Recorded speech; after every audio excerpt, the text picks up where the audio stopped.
Betty White in Life with Elizabeth, featuring Del Moore.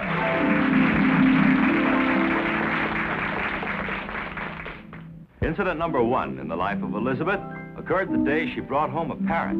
But before we look in, one word of caution. If there are any woodpeckers watching, this incident is not for the birds.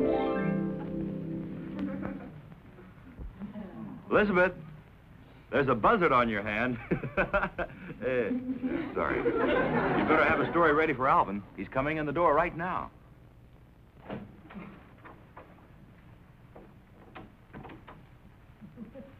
Oh, hi. Have a nice day. Mama here? No, it's my throat. If I keep talking like that, we'll have to change our towels to his and his, won't we? Yeah, I guess it's just a frog in your throat, honey. Alvin, I have a surprise for you. Say, guess who I bumped into on the way home? Steve? Four-star. Steve Martin, honey. That's it.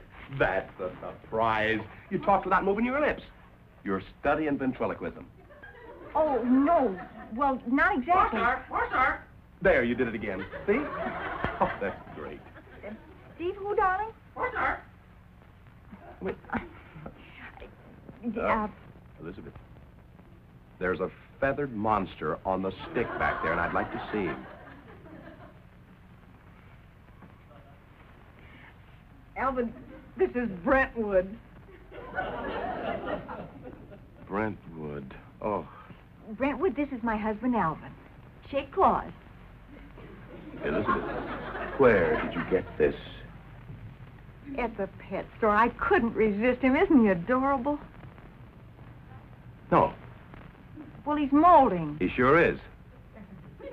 I didn't say moldy. I said molting. Oh. Look, honey, I love animals, too, but you already have. You've got Stormy, you have Floyd the gopher. And I have Josephine the goldfish, I know, but Brentwood stays. Brentwood. Oh. Honey, what do you have against him? Look at that face. To clean it up. Well, it just makes me uncomfortable, that's all. Having a feathered Frankenstein sit there, give me the hooded eye. Honey, you all...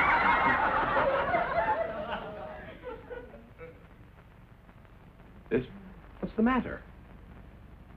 Oh, the little fella. Oh, the little fella, baby. Four-star. Oh, no. Why does that parrot keep repeating those stupid words? It sounds like wash tub. You're just sensitive about your figure. I am not. His voice irritates me. All parrots sound like 2 pounds of steel wool being scraped on a blackboard, don't Oh, they? honey, don't even say it. Ooh, it gives me the ick. Ooh. Brentwood. Brentwood, look. Brentwood, this is Martha. You two are going to be brothers. No, Elizabeth, you can't keep them both. Oh, shut up. Alvin, Brentwood wants to name him Washtar. Why don't you go get a bed for Washtar? There's a little box right under the sink. Yeah. Well, I'll tell you this. If Bel Air can't talk, back he goes. Brentwood. And he talks. You both. Here you are. Oh, here we go. Now, there you go. Go to here. There you go. Pee pie. That's where we put you right. You're going to have to prove to me that that parrot can say something besides wash tub. Okay, but wouldn't it be funny if he turned out to be smarter than you? Come on, Brentwood, say something. Speak to Mommy. Not only moldy, he's a dummy. There's a handful of polish seeds in it for you. He won't talk. Say something stupid. Say something stupid. Darling, you're getting karma happy. Well, that bird brain won't talk. Hey, did you hear that? I said bird brain about the parrot. Huh? I don't want him to get an inferiority complex. Complex. Say, talk, stupid. Come on. Brentwood, say something. Come on. Alvin, you wipe that taxidermist look off your face. Why don't you face it? The stupid bird won't talk. Well, we're on the wrong track. Let's use psychology. Psychology? Sure, like they do with children. Just be careful. You know how children won't say a word when you want them to talk, and then the minute you ignore them, they start to chatter a blue streak. Elizabeth returned the parrot. Oh, Alvin, please. Return the parrot. Honey, for my sake. Well, only if he can say something besides wash tub. Honey, I feel like a fool using child psychology on a parrot. Tell me, TJ, how are things on the market today? Don't look. Fine. Wheat went up 3 points. Well, I myself bought 4,000 shares of the AT&T. American Tell and Tell? No, the amalgamated tarantula traps. This is ridiculous. I'll make that parrot talk. Oh, now, Alvin, no. Parrot's gone. Brentwood? Maybe he fell in the wash tub. If he did, that's money down the drain. Glendale. Honey, here's a feather. Where? Here's another one. Uh-oh. You don't suppose... Suppose what, honey? No, couldn't be. Oh. Just the same, if there's a green cat on that perch saying... Water, water.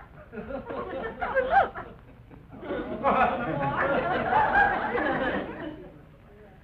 And you said he wasn't smart. Why, he does a better mambo than you do. I'll finish my crossword puzzle while you put away the beast and cook my dinner. Hey, Howard, you dance better than Alvin. You dance more like Tyrone, and with twice the power. Water. Alvin, do we know anybody named Tyrone Washtar? As soon as you're through being zookeeper, you can tell me the name of the sun god of Lower East Cambodia. How many letters? 7. If I get it, I finish the puzzle. Sun god of Lower East Cambodia. Water, water. Why don't you keep your beak up? Hey, that's it. Of course. Washtar. And you said he was stupid. Alvin, you looked Brentwood right in the eye and apologized. Elizabeth, get this vulture over my shoulder. Yes, get him. I'll throw a net over him. Can I keep the kitten, too? Yes. Elizabeth, aren't you ashamed? Thank you very much. Incident number 2 in the life of Elizabeth has to do with sleep. As we all know, sleep is a wonderful thing when indulged in at the proper time. When not indulged in at the proper time, it can be very injurious to the health, as Alvin is about to discover. Look, honey, let's take our coffee in the living room and finish it and watch the fight. Okay? Oh, honey, I can't leave the kitchen like this. You go ahead. Oh, honey, but it's no fun unless you share it with me. All right, I'll just stack the dishes. I'll be right in. You go on. Wait till you watch that Rocky Giggly Ugly Mo fight. Oh, brother. Alvin. Huh? You're cute. Yeah, I know. Hurry up, honey. Come on.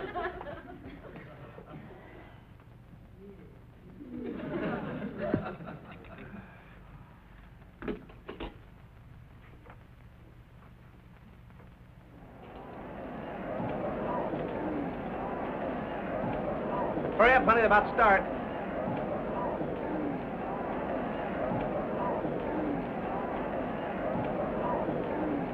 Who's fighting? Elizabeth, honey, stand. Oh, please. Excuse me. Who's fighting?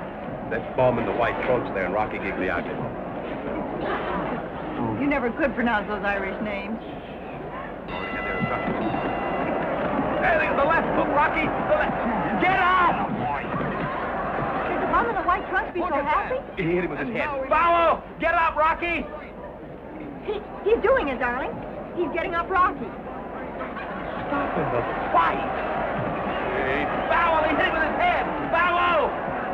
Get up! Calm down. It's all over. Honey, they've got to give him a rematch. Foul! Honey, you saw me. Hit him right between the head, just like that. Foul! Come back to Mama. Come on. Sorry, honey. Turn the set off. I did. 10-rounder. What do we get? 10 seconds. Better rematch it.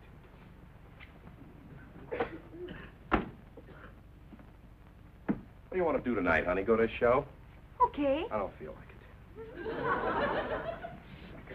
Let's talk. Talk. Sure, talk. You talk to me, I talk to you. If we keep it up long enough, it becomes what they call conversation. Look, honey, where are my stupid cigarettes? Right in your stupid hand. On with the stupid matches. Will you stop being so upset because Giggly Rockhead lost the stupid fight? You want to start the stupid conversation, or shall I? You're a character.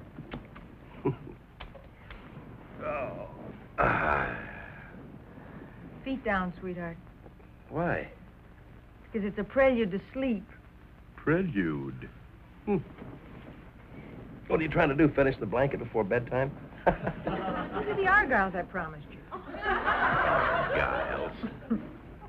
Well, that'd be nice if they covered shoes and all, so I would just... Darling, please don't go to sleep. I won't. Then open your eyes. I just want to rest them for a minute, honey. Open them. Honey, honest, I'm not sleepy, sweetheart. What is that, the machine gun stitch? Knit 2, purl 1. I don't knit so good, but I purl like a kitten. It's pretty cute, knit pearl. You know, you said something a little while ago that made me feel pretty wonderful. I did? What? What did I say? Mm-hmm.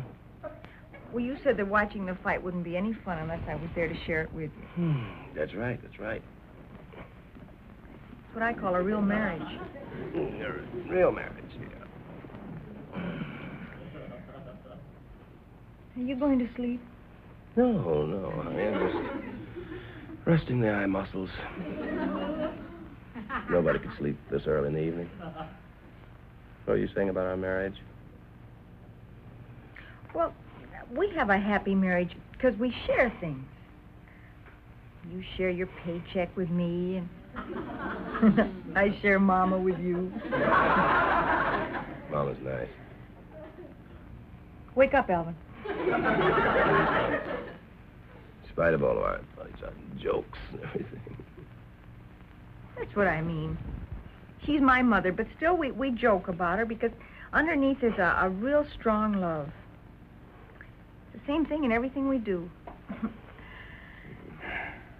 Now, you take this evening, for instance. This isn't a very exciting evening with me knitting and you relaxing. But we're sharing a certain coziness. Coziness? Now, for example, this skirt. If I told you this was a sweater I was knitting for you, you'd try to wear it just so you wouldn't hurt my feelings. I really believe you would. Can you imagine Harry wearing a skirt like this just because Dorothy told him it was a sweater? He'd throw it in her face. That's because they don't share emotions. You remember the time you and I were up in the Sierras, and the moon was Alvin. Hey, honey.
sloth. Who? What? What's wrong?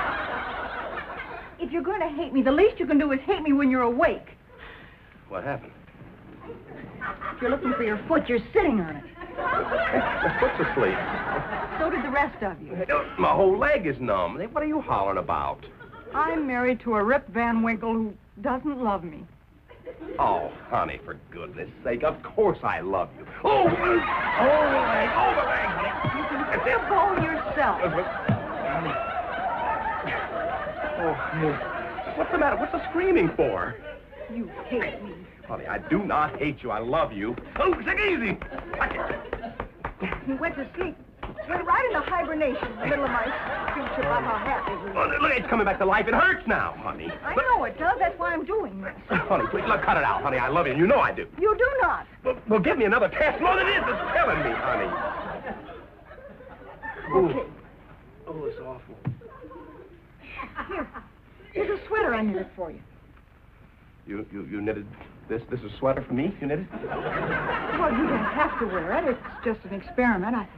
I thought I heard you say you liked the sleeveless sweaters. Oh, what do you mean not wear it? Of course, honey.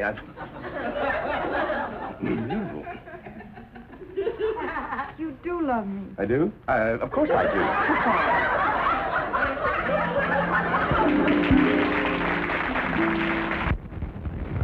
do. Incident number 3 in the life of Elizabeth occurred because it was Alvin's night to go bowling. Let's see if you can figure out what could go wrong. Go on, figure it out. I'll wait.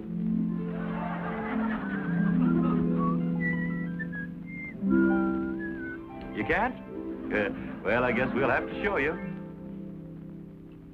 Oh, boy, steak. You won't pick up your napkin, Oh, sweetheart. okay. There, for my growing boy. Let me at it. I'll put your plate in the oven. You get rid of whoever's at the door. Listen, honey, you leave it right there. This will be the quickest brush-off job you ever saw. I think that should be whomever's at the door.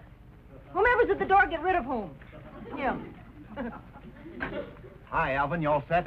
Dave, look, you're not supposed to be here till 7:30. It's only 6:15. Yeah, I know, but Mavis was out of town, so I ate early and come on over. Hey, look. Brand new bowling ball. It's not as heavy as my old one. Watch. Dave, look, we were just sitting down. If you don't Mama mind. here? Mama? No, Dave got his bowling ball. Hi. Hi, Dave. Aren't you a little early? Well, Mavis was out of town, so I ate early and come on over. Oh, well, you sure you won't have a bite with us? We were just sitting down. He ate early, dear. Maybe I'll have a cup of coffee with you at that. I'll go get washed up. You know, I probably picked up 5 million germs between home and here. I don't mind somebody eating with us, but I hate to have somebody stare at me while I eat. What's the germ talk? Is he a germicidal maniac or something?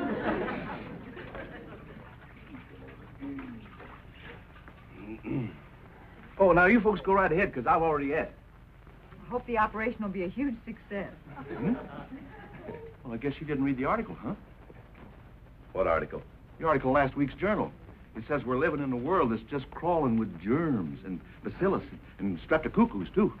And, you know, any one of them can get you. Here. You better throw this away, because I had my hands on the steering wheel, and I haven't had a chance to sterilize it yet. Well, over there, Dave. Well, be sure and boil it before you use it again. Will you please tell this streptocuckoo to go wait in the front room? Honey, I can't very well. Dave, you sure you want to have a bite with us? Oh, no, thanks. I already ate. I'll just have some coffee when you do. Well, I feel guilty eating in front of you like this. You know, speaking of feeling guilty, the neighbors don't know old Mavis is out of town, and they ain't seen her in a few days, you see. Elizabeth, pass the salt, please. So I figured I'd have some fun. You remember that old song, with her head tucked underneath her arm? Well, then. Well, I've been singing that around the place for the last few days. And tonight, I come walking down the street with my bowling ball tucked underneath my arm, and I'll bet you they think it was old Dave. We're eating, Dave. Well, that's all right. I've already ate. Here, this had egg on it from this morning. And you know, bacteria starts collecting the minute you breathe that. Thank you. That was butter from tonight. Well, butter's even worse. One little streptocuckoo can do more harm than a whole full of bacillus. Dave, how do you think our team's going to do tonight? Fine. Aye. Well, I figured that the Bulldog Smith and Richard and you and I, we ought to be able to beat that bakery outfit easy. Yeah, easy. Well, go on, go on. No, here. Hmm? I'll only eat it. Dave, if you're hungry, I'll get you a plate. You know, she does pretty good, Alvin. Yeah, I very seldom miss my mouth. Or maybe once in a while I get soup in my hair. Only when I'm wearing dark glasses. Elizabeth, you mean she does pretty good? Well, she doesn't get much lipstick on the food. You know, lipstick is greasy, and it gathers dust particles. Excuse me just a minute. You polish up. Well, now, Alvin, don't let her drink that tap water. You should see the microbes in one teeny little drop of that water. Looks like an aquarium. Get that Louis Pasteur out of here. No, honey, he doesn't mean any harm. Look, you've studied bacteria before in school. It's nothing new. Yes, but I don't like to hear it described. Now, look, for my sake, just make a joke out of it. Please. Okay, I'll try. All right, honey.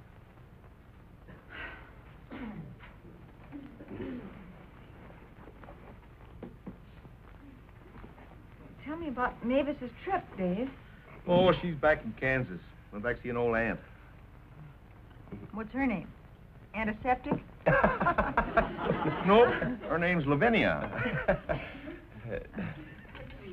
Lavinia, that's a good, sturdy American name, isn't it, dear? Nothing sturdy about Lavinia. She took sick from eating tainted asparagus. Make up a joke about it, Elizabeth. She makes up these jokes all the time. Say something funny, honey. Never say taint at the table. Never say taint. Hey, you know, you don't chew your food enough, Alvin. That's... Well, he hasn't had a chance. Look, why don't you go on down to the bowling alley and warm up the chalk or something, Dave? He's just trying to get out of giving me that cup of coffee he promised me. Okay, I'll get the coffee and serve the both of you. Eat quick while it's gone. I'm afraid of the bubonic plague. Don't you boil your dishes? Dave, cut it out and just talk about the bowling. Well, now, these look clean enough, but if you put these cups under a microscope, you've got nothing but streptococcus. Didn't you boil these cups, Elizabeth? No, I didn't, Dave. We have a better idea than that. We boil our lips instead. Oh, seems to me that'd hurt. Go on, eat, Alvin. You haven't touched your food. I'm not hungry. How about you? Aren't you going to eat your steak, Elizabeth? No, I'm just going to let it stay there. Maybe the streptococcus will drag it back to the sink. How about your salad, Alvin? I heard a rumor that it grew next to the tainted asparagus. Well, the worst thing in the world is to let food go to waste, you know. Hey, how about the germs? Oh, they'll have to look out for themselves. Dave, why didn't you tell us you were hungry? Well, you only had 2 steaks, and I didn't want to put you out none. Well, a ball why of the didn't practical you say so? We can jokers. always Look, share- give me a No, minute. no, Hold no, that. no. Oh, now, wait a minute. Can I have a Maybe little we'll bit of down this? down. Well, let's wait. I will. Let Let me have a little bit of this. Say goodbye to the people. Goodbye, everybody. Now, look, let me have And now, here to say goodbye to you is the lovely star of our show, Betty White. And thank you, everybody. Thank you. You know, before the fellows went bowling, Elizabeth learned some very interesting things about bacteria. Did you know that germs go to sleep? And when they get up in the morning, they're awakened by streptocuckoo clocks. I hope you'll be with us again next week. In the meantime, once again, goodbye, everybody.